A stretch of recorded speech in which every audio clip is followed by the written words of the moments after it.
میں سمجھتا ہوں کہ اپنے آپ سے جو بات شروع ہوگی نا، اقبال نے کہا تھا ڈھونڈتا پھرتا ہوں اے اقبال اپنے آپ کو، میں تو ڈھونڈتا پھرتا ہوں اے اقبال اپنے آپ کو، آپ ہی گویا مسافر آپ ہی منزل ہوں میں۔ تو آپ تھوڑی دیر میری بات پہ توجہ کرنا۔ اصلاح اور سمجھنا اور سلجھنا، اس وقت جن چیزوں کی زیادہ ضرورت میں محسوس کر رہا ہوں وہ میں آپ کی خدمت میں عرض کروں گا۔ سب سے پہلی بات، اگر آپ چاہتے ہیں کہ میری اور آپ کی اصلاح ہو تو جو سب سے ضروری بات ہے وہ یہ ہے کہ ہمیں اپنی سوچوں کو صحیح کرنا پڑے گا۔ پاکستان میں نا 5 لاکھ مریض رجسٹر ہے ڈپریشن اور ٹینشن کا، جو سرکاری اعداد و شمار کے مطابق رجسٹرڈ ہے۔ ایک چھوٹی سی گزارش اور کر لوں آپ سے، رہنے دوں کوئی ہاں نہ تو کرے نا یار۔ میں نا زیادہ موبائلوں پہ ویڈیو بنانے کے بھی حق میں نہیں، مجھے یہ شک پڑنے لگ گیا ہے کہ کہیں ہمارے سارے بچے ہی صحافی نہ بن جائیں۔ ہم نے اور بھی تو کام کرانے ہیں نا، اور بھی غم ہے زمانے میں محبت کے سوا، تو مہربانی کریں سارے صحافی نہ بنے، اور بھی کافی شعبے ہیں۔ یہ ویڈیو والے سے دوستی تو ہوگی آپ کی، تو یہ دے دیں گے آپ کو انشاءاللہ تعالی، آپ ان کو پہچان لیں، اور جو زیادہ ضروری سمجھے اس کو میں منع بھی نہیں کرتا، لیکن مجھے یوں لگنے لگا ہے کہ تصویر ہم نے فرض کفایہ سمجھ لی ہے، یہ ضرورت کے لیے جائز ہے، اس کو نفسیات پہ سوار نہ کریں، اچھا نہیں لگتا ذرا، یہ ضرورت ہے، بس ایک ضرورت ہے، عموم بلوہ ہے، ورنہ متقی بزرگوں کا تو فتویٰ یہی ہے کہ نہیں ہونی چاہیے۔ اللہ تعالی ہمیں سمجھنے کی توفیق عطا فرمائے۔ سب سے پہلی 5 لاکھ آدمی بھائی رجسٹر ہے، جو ٹینشن کی، ڈپریشن کی۔ بہت سارے لوگ کہتے ہیں جناب گھر میں دل نہیں لگتا، میری طبیعت میں جلد بازی ہے، بے قراری ہے، بے سکونی ہے۔ 5 لاکھ آدمی تو دوائی کھاتا ہے باقاعدہ، اور جو اس کے علاوہ نیند کی گولیاں کھا کے سوتے ہیں ان کا کوئی اعداد و شمار نہیں، اور رات کو بستر پہ لیٹنے کے بعد جن کو فجر کی اذان ہو جاتی ہے اور نیند نہیں آتی وہ بے شمار ہیں۔ ان مریضوں کو سب سے پہلے نفسیات کا ڈاکٹر یہ مشورہ دیتا ہے کہ تو اپنی سوچ صحیح کر، اچھا سوچا کر۔ جس معاشرے کی سوچیں اچھی ہوتی ہیں وہ معاشرہ صحت مند ہوتا ہے، اور جس معاشرے کی سوچیں اچھی نہیں ہوتی وہ معاشرہ صحت مند۔ قرآن مجید نے ہمیں حکم دیا، کہا یا ایھا الذین آمنوا اجتنبوا کثیرا من الظن ان بعض الظن اثم۔ قرآن پاک فرماتا ہے اے ایمان والو بہت سارے گمانوں سے بچو، بعض گمان بھی گناہ ہیں، بعض تمہاری سوچیں بھی گناہ ہیں، اچھا سوچو۔ صحیح مسلم کے لفظ ہیں، نبی پاک علیہ السلام نے فرمایا بدگمانی سب سے بڑا جھوٹ ہے، سب سے بڑا۔ یار ضروری ہے کہ جو دو بندے وہاں چوک میں کھڑے ہیں وہ میرے خلاف ہی بات کر رہے ہیں، اور وہ جو 2 میرے جاننے والے کھڑے ہیں وہ میرے خلاف ہی؟ او بھائی میں اتنا اہم نہیں، ان بیچاروں کو کوئی اور کام بھی ہو سکتا ہے، چھوڑ دیں آپ چھوڑیں کہ وہ سارے میرے ہی خلاف ہے، یعنی آپ نے کیا اپنے آپ کو سمجھ لیا؟ آپ کیا ہیں؟ ہر بندہ آپ کے خلاف ہے۔ اور کئی میں ایسے لوگوں کو دیکھتا ہوں، میری طرح کے بعض نصیحت کرنے والے لوگ، ان کے پاس جمعہ پڑھنے لوگ آتے ہیں 95% پیار کرنے والے ہوتے ہیں، اپنی طرح کے اچھے لوگوں کی بات نہیں کر، 5% مخالفت کرنے والے ہوتے ہیں۔ 5% تو ویسے بھی ہونے چاہیے، نظر نہیں لگتی۔ اب سارے ہی آپ سے پیار کریں گے تو کام چلے گا ہی نہیں۔ 5% تو مخالفت والے ویسے بھی میری نظر میں تو سارے لوگ اللہ رسول کو مان گئے کہ کفر ہے ابھی، تو جب سارے ان کو نہیں ابھی تک مانے تو مجھے آپ کو کیسے مان جائیں گے؟ یہ کیا فکر؟ اب ہم کیا کریں گے؟ 95% پیار کرنے والے ذہن میں نہیں، وہ جو 5% مخالفت والے ساری تقریر انہی پہ لگ جائے گا۔ او خدا کے بندے ان کو چھوڑ ہی دے، ذہن میں ہی نہ لا۔ کو ضروری ہے کہ انہی کا تذکرہ کرنا ہے؟ تو 95 کی بات کر، دو تجھ سے مصطفیٰ کی محبت کی باتیں سننے آئے ہیں، چھوڑ ان کو، وہ کیا کہہ رہے ہیں، وہ کدھر جا رہے ہیں۔ اچھا سوچیں، اگر معاشرہ صحت مند کرنا ہے، اس کی اصلاح کرنا ہے، سب سے پہلے سوچ سے دیکھیں نا۔ اللہ اکبر، اگر اماں نے بیٹے سے کہہ دیا نا کہ ذرا 5 منٹ کمرے میں آنا، میں نے بات کرنی ہے، تو بیگم صاحبہ کہتی ہے میرے خلاف میٹنگ ہونے لگی ہے۔ تو آئی ہے جب اس کی عمر تھی 25 سال، تو اس سے پہلے یہ دونوں ماں بیٹا جب بیٹھتے تو تیرے خلاف میٹنگ کرتے تھے۔ جی بیوقوفی ہے نا، اور بیوی اگر خامند کو اٹھا کے لے گئی بیچ لوگوں کے کہ ذرا بات سننا، تو قرآن کہتا ہے ہن لباس لکم وانتم لباس لہن، مرد عورت کا لباس ہے، عورت مرد، میاں بیوی کے درمیان جو راز ہے وہ انہی کا ہے، وہ کسی دوسرے کا حصہ اس میں کوئی شریک ہی نہیں، یہ ایک دوسرے کا لباس ہے۔ تو اگر بیوی اگر خامن کو کبھی اٹھا کے لے گئی نا تو اماں کہتی ہے باپ میرے خلاف ہی میٹنگ ہونے لگی۔ او بھائی یہ ایک دوسرے کا لباس ہے، ایک دوسرے کا پردہ ہے، ہم نے بدگمانیاں اتنی بڑھا لی ہیں، اتنی۔ میں ملک سے باہر تھا تو جو آدمی باہر بیٹھا ہوتا ہے وہ فوٹو اور طرح کی دیکھ رہا ہوتا ہے، اور جو یہاں ہوتے ہیں ان کے سامنے تصویر اور طرح کی ہوتی ہے۔ کراچی میں بڑی بدامنی رہی ہے، تو کیا کراچی کے لوگ کراچی چھوڑ گئے تھے؟ بسیں نا وہ لوگ بیچارے، چھوڑا تو نہیں انہوں نے۔ تو میں ان دنوں جب کبھی جایا کرتا تھا تو میں دوستوں سے کہتا تھا یار خبریں بڑی خوفناک ہیں، تو وہ کہتے تھے یار خبریں اور ہوتی ہیں، حقیقتیں اور ہوتی ہیں، ہم ٹھیک ہے کسی کونے میں ایسا ہو جاتا ہے لیکن ہم نے بسنا تو ہے نا۔ تو مجھے ایک صاحب کہنے لگے پاکستان کا بڑا برا حال ہے، میں نے کہا مثلا، کہنے لگے پیر سارے لٹیرے اللہ ماشاءاللہ، مولوی سارے لڑانے والے، سیاستدان کھانے والے، عوام میں نفسا نفسی ہے۔ میں نے کہا آپ بیٹھے ہیں باہر، آپ پڑھتے ہیں موٹی موٹی اخبار، آپ ہمارے ملک میں آئے ہیں، اگر آج بھی ہر جگہ نعتیں چل رہی ہیں نا اور ہر جگہ ذکر ہو رہا ہے، خانقاہیں آباد ہیں، سارے پیر جعلی ہوتے تو نعتیں جاری نہ ہوتی۔ یہ اچھے اچھے لوگ ابھی بھی موجود ہیں اور قیامت تک موجود رہیں گے۔ آپ کہتے ہیں علماء کر کچھ نہیں رہے، تو رمضان شریف میں مسجدیں تھوڑی ہوتی ہیں، حافظ زیادہ ہوتے ہیں کہ نہیں؟ تو مولوی تو کر کچھ نہیں رہا، تو یہ حافظ کون بنا رہا ہے؟ یہ کہاں سے پیدا ہو رہے ہیں بھائی؟ کوئی مسجد ایسی ہے جس میں جمعہ اس لیے نہ ہوتا ہو کہ خطیب کوئی نہیں ہے؟ کوئی ایسی مسجد جس میں نماز نہ ہوتی ہو کہ امام نہیں ملتا؟ تو مولوی تو کار کچھ نہیں رہے، تو یہ بندے کہاں سے پیدا ہو رہے ہیں؟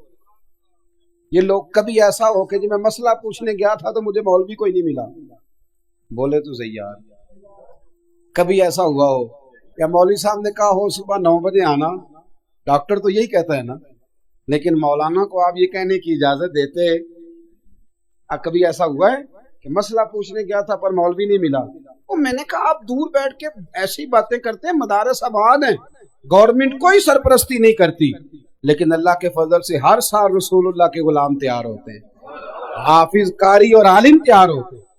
اور بات رہے گی سیاستدانوں کی، میرے ساتھ کوئی اختلاف کرنا تھا تو مجھے اعتراض نہیں، پر میں سارے سیاستدانوں کو بھی برا نہیں سمجھتا، میں سب کو برا، غلطیاں سب میں پائی جاتی ہیں، ہمیں ہمارے اندر بھی پائی جاتی ہیں، لیکن ایک لاٹھی سے ہر بندے کو ہانکنا یہ بھی درست نہیں ہے۔ میں بڑی تنقید کرتا ہوں جہاں بات تنقید والی ہو، لیکن خدا را ایک لاٹھی سے ہر چیز کو ہانکنا بھی، اگر پوری سیاسی جماعت کے اندر ایک ایم این اے بھی ٹھیک ہے نا تو اس کی تعریف کرنی چاہیے، ایک ایم پی اے پوری اسمبلی میں صحیح ہے تو اس کو صحیح، میں صحیح کہہ رہا ہوں آپ حضرات سے۔ اور جہاں تک بات عوام کی ہے، عوام میں نفسا نفسی ہے، تو میں نے کہا کوئی نفسا نفسی نہیں، اللہ کا فضل ہے۔ یہ زلزلہ آیا تھا کچھ سال پہلے، تو جس بوڑھی اماں کی شادی کو 40 سال بیت گئے تھے اور جہیز کی رضائی اس نے نکال کے استعمال نہیں کی تھی، اس نے بھی کہا تھا یہ بستر زلزلے والوں کو دے دو۔ وہ بیٹی جس نے خود سلائی مشین پہ بیٹھ کے سارا جہیز بنایا تھا نا، اس نے بھی اپنے ابا سے کہا تھا کہ میں 3 کپڑوں میں چلی جاؤں گی، لیکن وہ جو جہاں سیلاب آ گیا نا میرا سارا جہیز ان کو دے دو۔ یہ نوجوان جن کو تم برا کہتے ہو، جن کے بارے میں روز لوگ کہتے ہیں کہ لڑکے بڑے خراب ہو گئے، ون ویلنگ کرتے ہیں، یہ کرتے ہیں، تمہیں ون ویلنگ تو نظر آتی ہے، یہ نظر نہیں آتا کہ ایک بابا جی کو خون کی بوتل کی ضرورت ہوتی ہے اور 14 لڑکے لائن میں کھڑے ہوتے ہیں، یہ نہیں نظر آتا؟ یہ میری ملت کے جوان نہیں؟ یہ میلاد کا موقع آتا ہے تو جھنڈیاں کون لگاتا ہے؟ یہ شہر اور بازار سجاتا کون ہے؟ یہ رسول اللہ کے نام کے نعرے کون لگاتا ہے؟ اور میں نے کہا تمہیں غلط فہمی ہو گئی ہے، تم نے سمجھ لیا ہے یہ وطن شاید جو ہے وہ سیاستدانوں کا وطن ہے، یہ وطن سیاستدانوں کو نہیں، یہ داتا علی اجمیری کا وطن ہے، یہ بابا فرید الدین مسعود گنج شکر کا وطن۔ سوچیں صحیح کریں۔ اور اس پر میں اپنی ساری اس گفتگو پر ایک حدیث پڑھ دوں تاکہ بات مضبوط ہو جائے، نسائی میں اور جامع ترمذی میں موجود ہے۔ نبی پاک علیہ السلام نے فرمایا میری ساری امت کبھی گمراہی پر جمع نہیں ہوگی. یہ ہو سکتا ہی نہیں کہ سارے لوگ برے ہو جائیں. یہ حضور نے نص بیان کر سارے لوگ برے ہو سکتے. مسئلہ یہ ہے کہ میں نے اینک لگا لی ہے نا تو میں اپنی اینک کی گرد نہیں صاف کرتا, میں سامنے والے کا چہرہ صاف کرنا شروع کر دیتا ہوں. خدا را اینک کی گرد صاف کریں, اینک کی اپنے آپ کو ٹھیک کریں. سوچ جب آپ نے کھڑے ہو کے چھت پہ دیکھنا ہے تو بندے بونے بونے نظر آنے. میں اکثر کہا کرتا ہوں کوئی چھوٹا اس وقت نظر آتا ہے جب اسے دور سے دیکھا جائے یا غرور سے دیکھا جائے. قریب جا کے دیکھا کرو, عاجزی سے دیکھا کرو, بڑے بڑے لوگ نظر آئیں. ہماری تو مصیبت یہ ہے کہ عشق کا اپنا غرور, حسن کی اپنی انا, اس نے آنے نہ دیا ہم نے جانے نہ دیا. ہم تو اس چکر میں پڑے ہوئے ہیں جب اپنی اپنی انا لے کے بیٹھے رہیں گے. میرے نا ابھی رضوی صاحب سے میں نے کہا جب میں جاؤں تو نعرہ نہ لگوانا, لوگوں کو کھڑا نہ کرنا. کہنے لگی کیوں؟ میں نے کہا اس لیے کہ وہ پہلے سے ہیں تو انہیں سزا ہے کہ جو بندہ آئے کھڑے ہو. دیکھیں نا ایک بندہ بیچارہ مغرب سے آیا ہوا ہے یا عشاء سے آیا ہوا ہے, تو جو بندہ آ رہا ہے اس کے میری طرح کے بندے اس کے دل میں امید ہے کہ کھڑے ہوں. تو پہلا ہونا سی نا. یہ کیا عجیب حرکت ہے. اور بزرگ لوگ بیٹھے ہوتے ہیں اور میری طرح کا بندہ ہے تو ان کو کھڑا کرو, اور عجیب و غریب سے دھکے لگتے. ہمارا دعویٰ تو فقیری کا ہے, تو فقیری میں تو انا ہوتی کوئی نہیں, اس میں تو جو ہٹو بچوں کی کہانی کوئی نہیں.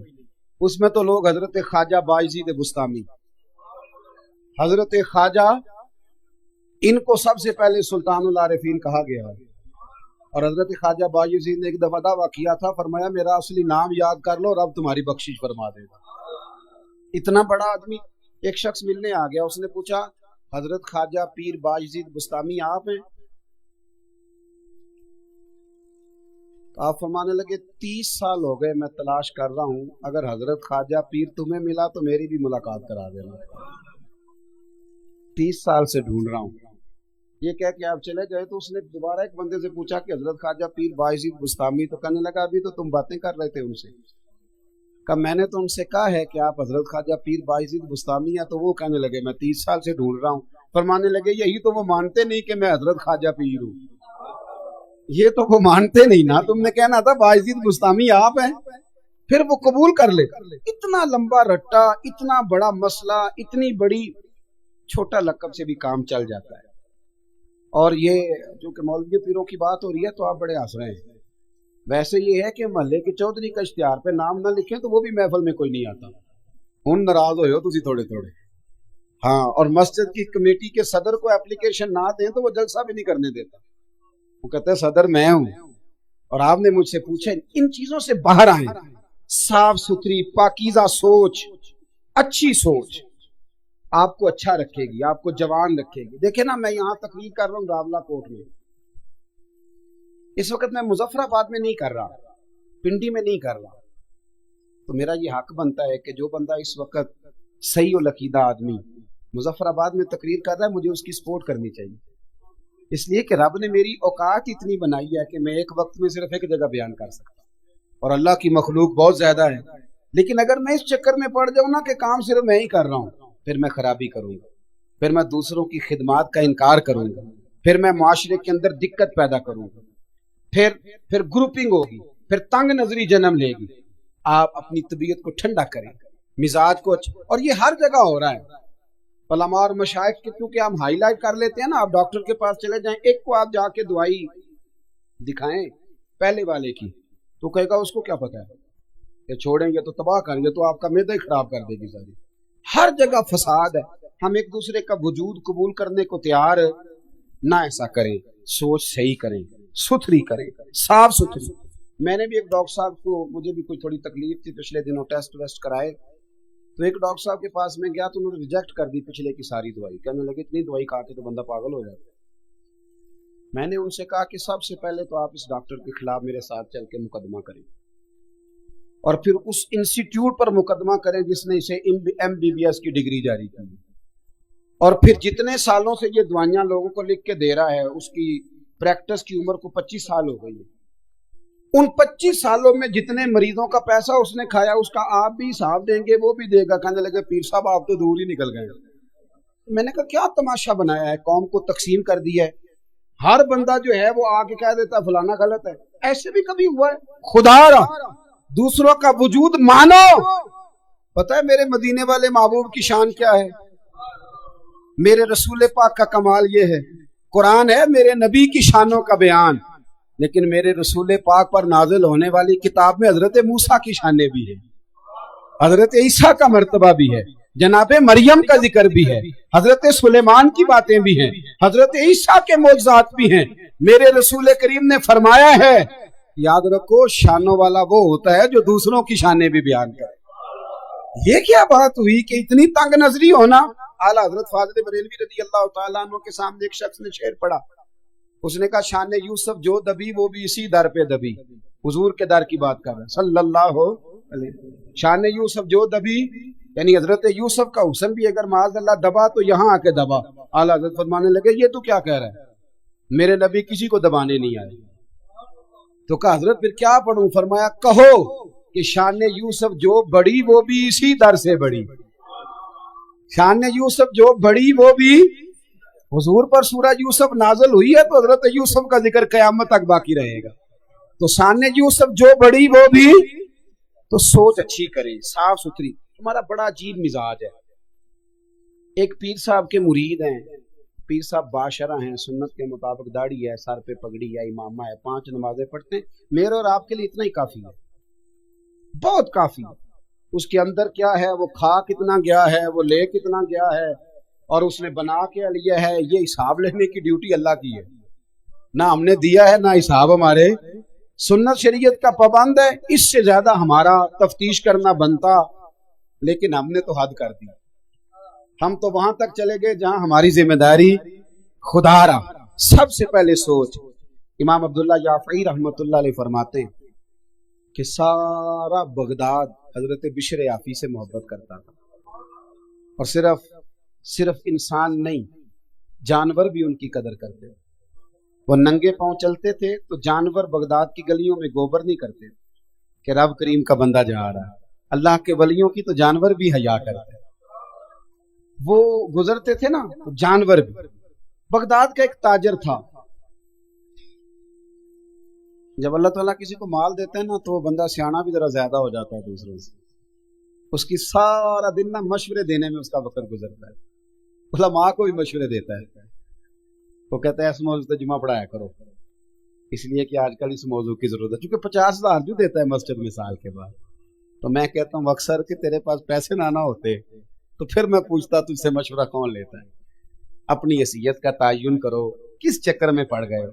سارا دن مشورے دیتے گزر جاتی. اللہ نے اپنے فضل سے نواز دیے، بس کرو، سب سے تو سیانا. حضرت سالم بن عبداللہ رضی اللہ تعالیٰ عنہ کے پاس پیسے آئے تو حضرت عثمان غنی نے انہیں کہا کہ مبارک ہو اللہ نے مالدار کر دیا. تو فرمانے لگے یار چھوڑو، پہلے لوگ میری ذات کی عزت کرتے تھے، اب میری جیب کی کرنے لگ گئے. اتنے ہی ٹھیک تھے جتنے ذات کی عزت کرتے. مجھے پتا تو تھا کہ میرے کمال کی وجہ سے. تو یہ بندے کے پاس پیسے آتے ہیں نا تو ناراض نہ ہونا آپ لوگ. میں نے دیکھا ہے یہ سویرے سویرے غریب عورتیں آ کے بیٹھتی ہیں رمضان میں زکوٰۃ لینے والی. اندر سے خبر آتی ہے کہ سیٹھ صاحب ٹوتھ پیسٹ کر رہے ہیں، پھر خبر آتی ہے کہ اخبار پڑھ رہے ہیں. تھوڑی دیر کے بعد پتہ چلتا ہے کہ بڑا ٹھنڈا آ گیا تھا تو اب وہ گرم لینے گیا ہے ملازم.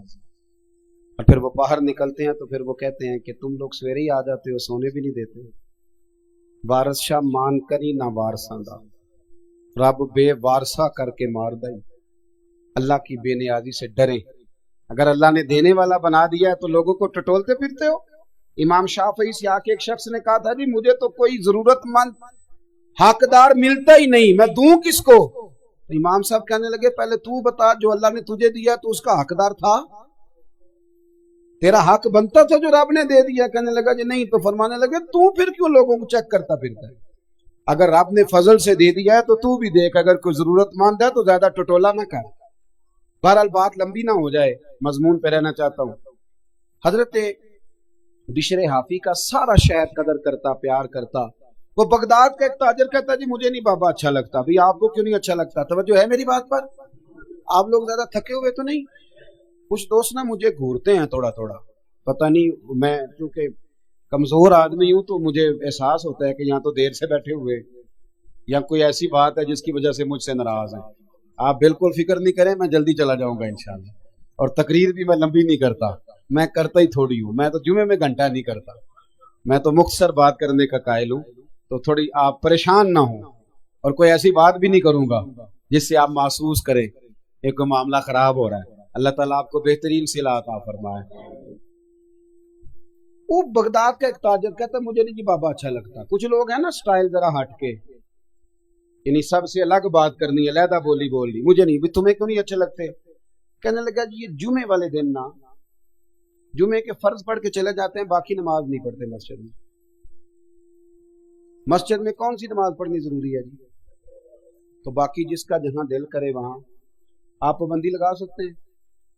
میرے ایک مدرسے کا طالب علم تھا، تو کچھ لوگ میرے پاس آئے، کہنے لگے پیر صاحب بچہ دے دیں نماز پڑھانے کے لیے. دے دیا. پھر شکایت آ گئی، کہنے لگے عصر کی پہلی 4 سنتیں نہیں پڑھتا اور عشاء کی پہلی 4 سنتیں نہیں پڑھتا. میں نے کہا واپس کر دو.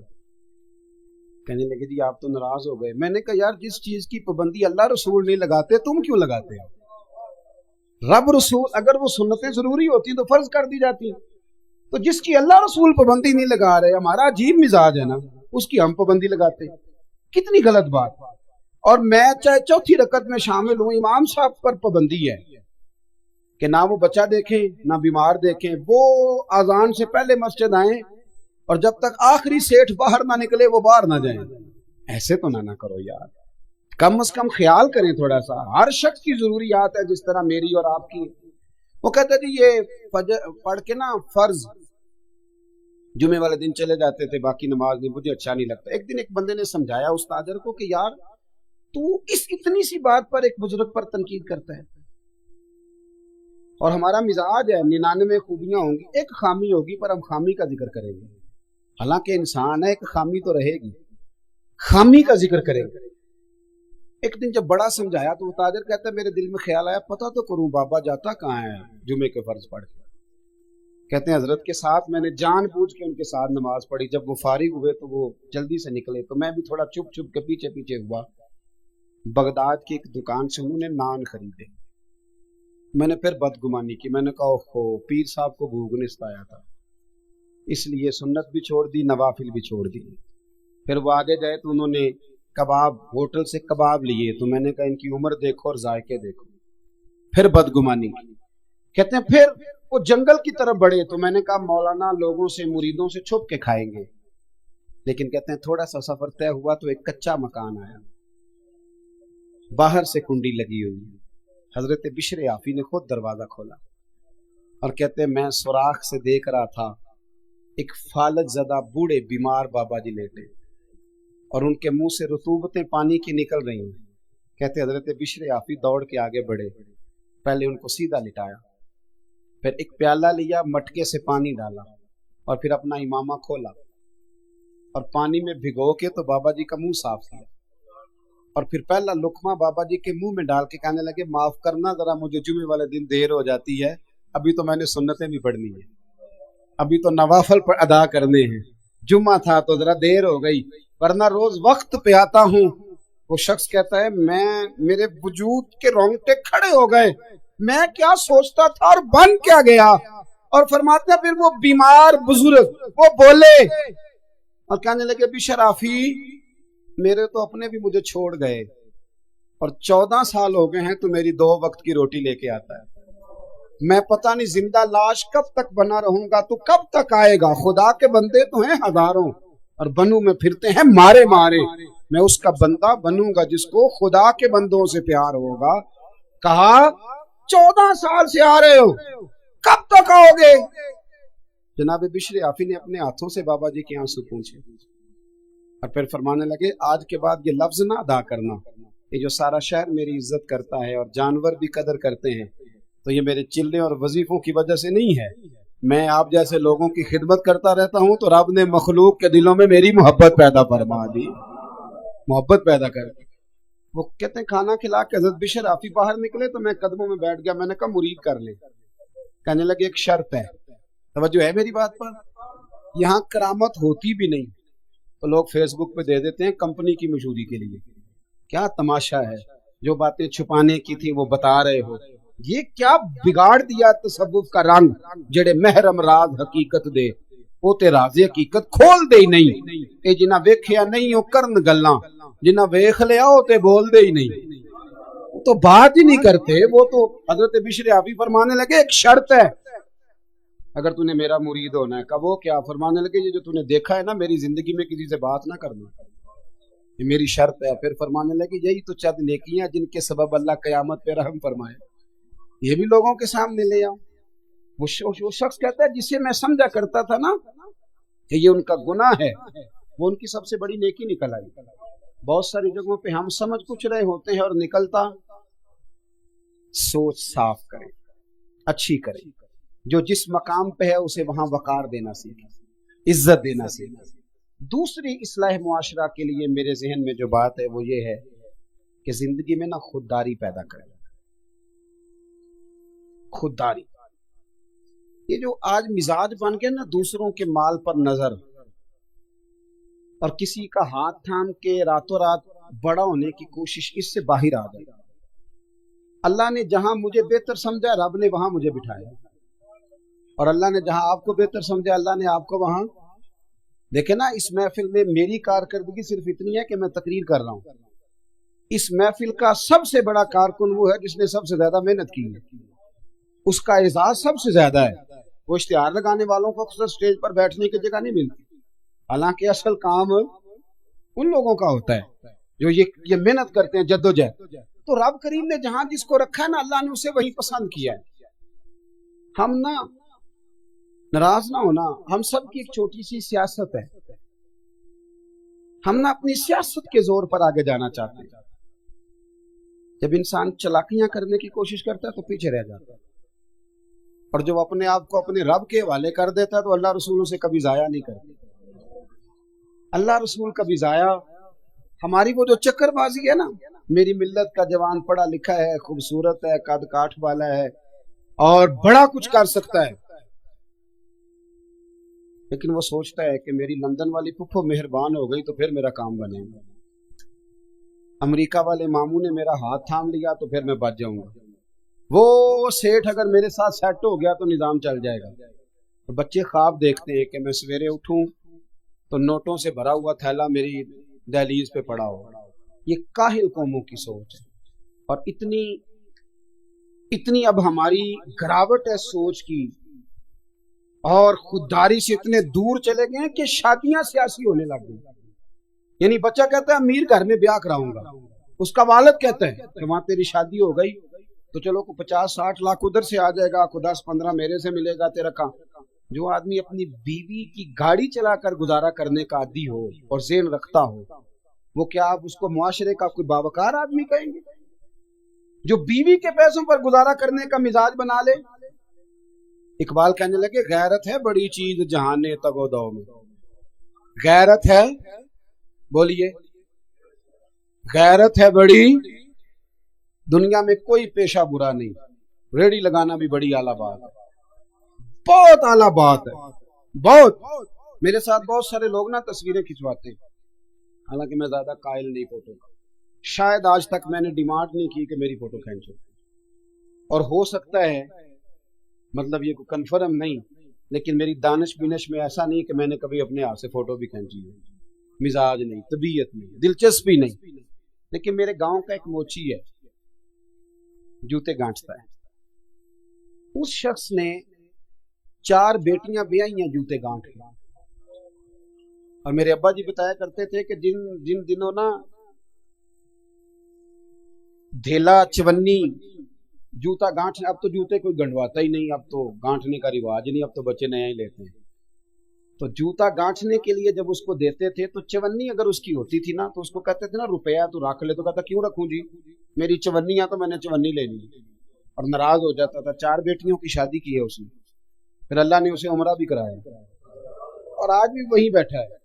تو میں جب گاؤں جاتا تو میں کہتا ہوں چاچا میں تیرے ساتھ تصویر کھنچوانی ہے، تو مجھے کہتے ہیں پتر میرا تو منہ بھی نہیں تو پیا میرے ساتھ فوٹو، تو میں کہتا ہوں یار تو ایک انسان ہے، تو ایک مثال ہے، جس بندے نے ہاتھ پھیلانے سے نفرت کی ہو، اب تو چندہ ہی چندہ رہ گیا، چندہ ہی چندہ، اس کے علاوہ اللہ معاف کرے کوئی دوسری شے میں گلاسکو میں تھا تو مجھے ایک صاحب کہنے لگے آپ نے کوئی اعلان شلان نہیں کرنا، مدرسہ نہیں ہے؟ میں نے کہا مدرسے بڑے ہیں پر اللہ کا فضل ہے، کیونکہ وہ نبی کریم کے نام کے ہیں تو ہمیں کبھی کمی کوئی نہیں آئی، کبھی نہیں کمزوری آئی، رونے کا مزاج بھی نہیں، وہ چل رہا ہے مدرسہ۔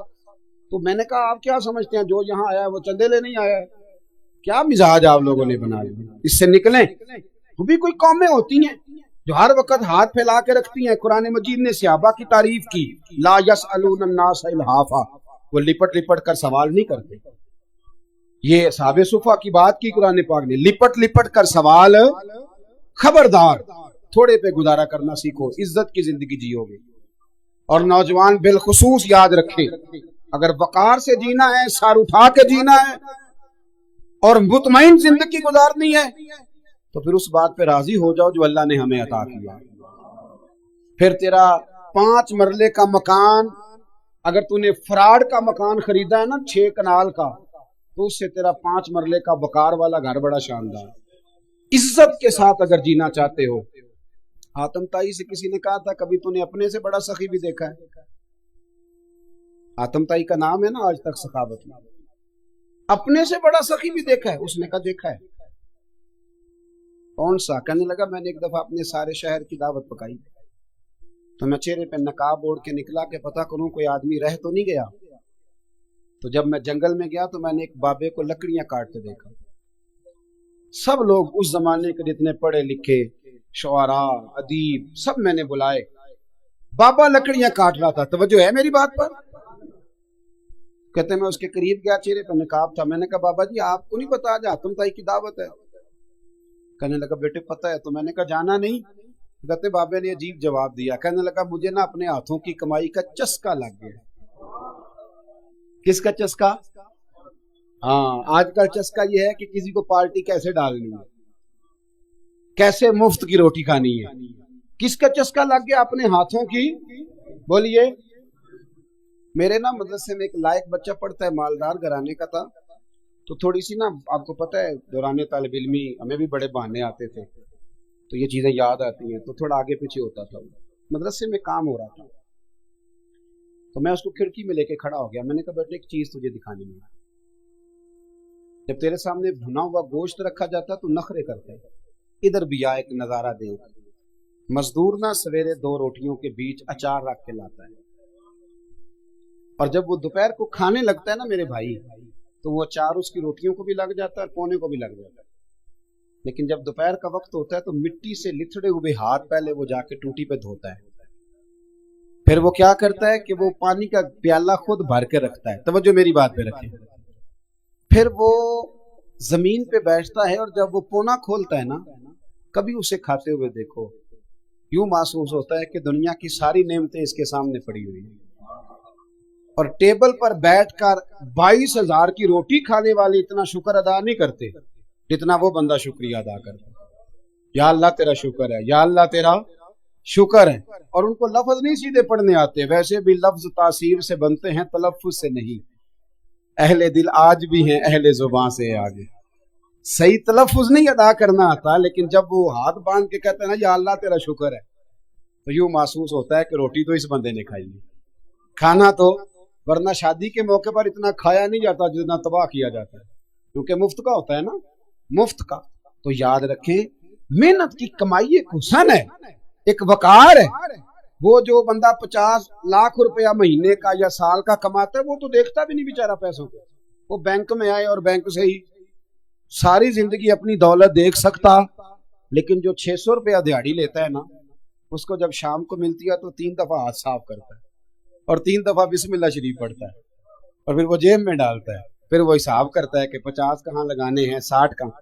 تو خودداری سے جیو، باوقار رہو گے، باعزت رہو گے۔ حاتم تائی کہتے ہیں مجھے کہنے لگا کہ مجھے ہاتھوں کی کمائی کا چسکا لگ گیا ہے، اب مفت کے دسترخوان پر مجھے مزہ نہیں آتا۔ تو کہتے ہیں میں تو بس اس کا فدائی ہو گیا۔ جب میں واپس آنے لگا تو اس نے مجھے آواز دی، میں واپس پلٹا تو کہنے لگا بیٹا آپ بھی دعوت پہ جا رہے ہیں؟ میں نے کہا ہاں۔ تو اس نے مجھے 5 دینار نکال کے دیے، کہنے لگا یہ لے جاؤ، حاتم تائی کو نہ دینا، وہاں جو آدمی لنگر پکا رہا نا اسے دے دینا،